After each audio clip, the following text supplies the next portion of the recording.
नमस्कार दोस्तों, स्वागत है आपका आज के हमारे इस वीडियो में। बच्चों, आज हम पढ़ने वाले हैं पॉलिनोमाइल्स यानी बहुपद, जो कि अब हम दोस्तों अपने हिंदी मीडियम के किताबों में पढ़ने जा रहे हैं। हमारा चैप्टर नंबर 2 है ये।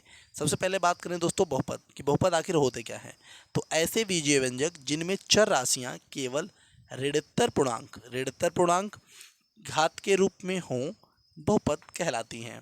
अब बात है बेटा, ये ऋणात्तर पूर्णांक जो बोला जाता है, आखिर ये ऋणात्तर पूर्णांक है क्या।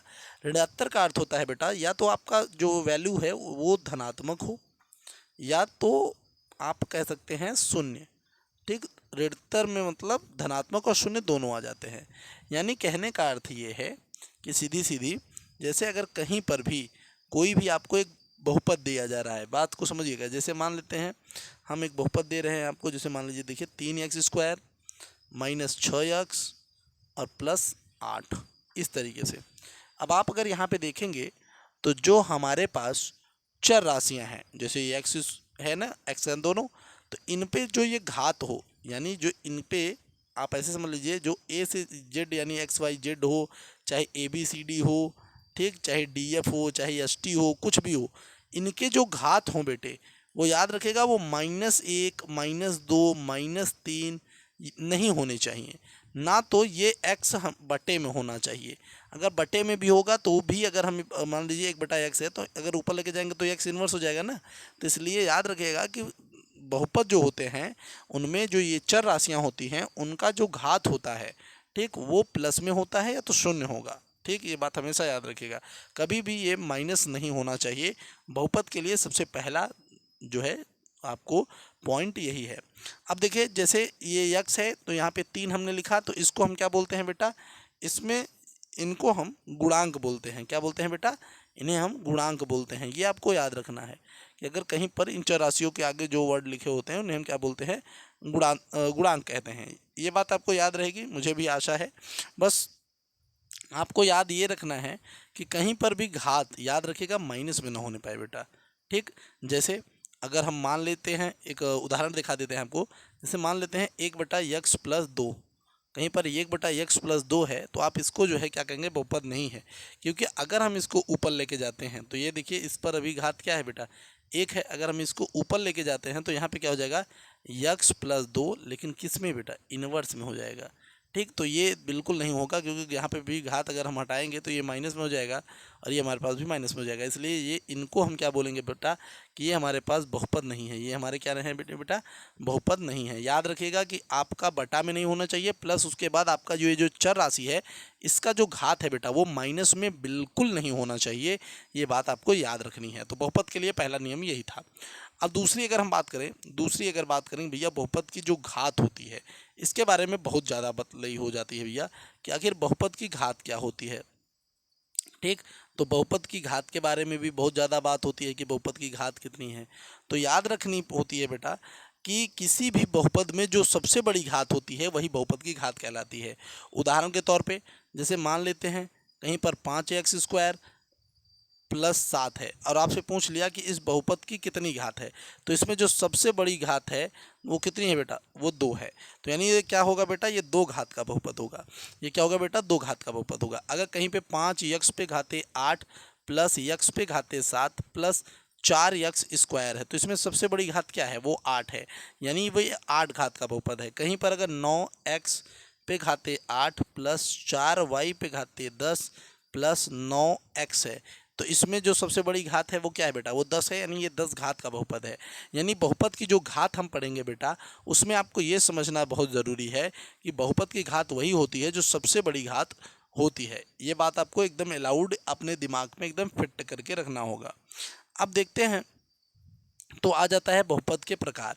तो बहुपद के प्रकार के आगे अगर हम बात करें बेटा कि बहुपद के कितने प्रकार हैं, तो बहुपद के प्रकार बहुत अच्छा चीज़ है भैया कि बहुपद के प्रकार के बारे में बात हो। तो बहुपद के प्रकार के ऊपर अगर हम बात करें बेटा, तो बहुपद के प्रकार में हम देख सकते हैं कि बहुपद के जो प्रकार होते हैं वो कौन होते हैं। तो सबसे पहले आता है बेटा चर। चर क्या कहेंगे, सीधे सीधे रैखिक बहुपद कहिए। ठीक, सीधे सीधे कहिए बेटा, रैखिक बहुपद। तो हम यहाँ पे बोलेंगे रैखिक बहुपद। इस तरीके से हम बोलेंगे रैखिक बहुपद। इसे एक घात का बहुपद भी बोला जाता है, याद रखिएगा, क्योंकि इसकी जो अधिकतम घात होती है वो कितनी होती है बेटा, एक। जैसे यक्स प्लस 3, तो यहाँ पे देखिए इसका कितना है घात, ज़्यादातर एक है बस। दूसरा नंबर हो जाता है बेटा क्या, द्विघात का बहुपद। यही बहुपद आपको ज़्यादातर आपको पढ़ाई में भी आता है, द्विघात का बहुपद। अब द्विघात के बहुपद में क्या होता है, जैसे यक्स स्क्वायर प्लस यक्स, और यहाँ पे आप 2 बोल दीजिए, या फिर आप यहाँ पे 3 बोल दीजिए, चाहे जो आप करिए, ठीक। अब यहाँ पे आप ये कह सकते हैं, चलिए आप यहाँ पे 3 ले लीजिए, तो ये x square plus 3x plus 2, तो ये क्या है बेटा, हमारा द्विघात का बहुपद है। इसी तरीके से देखिए बेटा, अगर हम आगे ले जाते हैं, जैसे त्रिघात का बहुपद, इसी तरीके से चतुर्घात का, ठीक, त्रिघात का बहुपद। तो त्रिघात का जो बहुपद है बेटा, उसमें क्या होगा, उसमें 3 घात होगा। तो ये देखिए यहाँ पे आपके पास त्रिघात बहुपद आ गया, यानी जब एक पद से ज़्यादा होते हैं तो वो बहुपद वैसे भी कहलाते हैं। तो x पे घाते 3 है यहाँ पे, तो ये आपके पास त्रिघात का बहुपद हो गया। इतना समझ में आया ना बेटा, इतना समझ में आया, यहाँ तक के लिए तो किसी कोई समस्या नहीं है। अब अगर आप आगे बात करेंगे बेटा, तो बहुपद के शुनांकों के बारे में भी हमें भी बात करनी होंगी।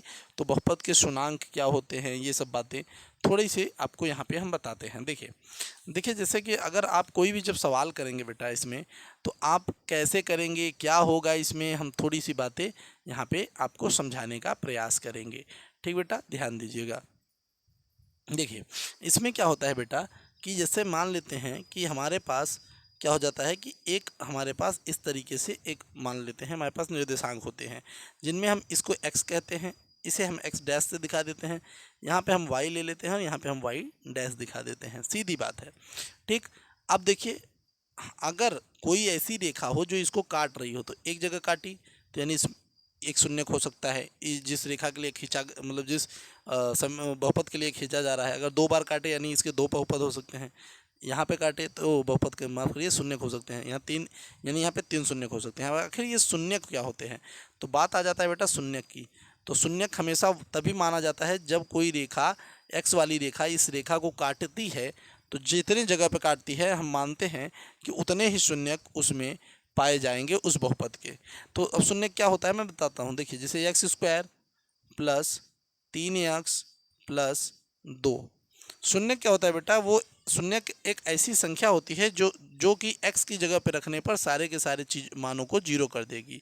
तो वो क्या हो सकती है, खुद सोचिए आप कि ऐसी कौन सी संख्या हो सकती है जो कि बेटा इनमें ऐड हो जाए तो मामला भैया गड़बड़ा जाए।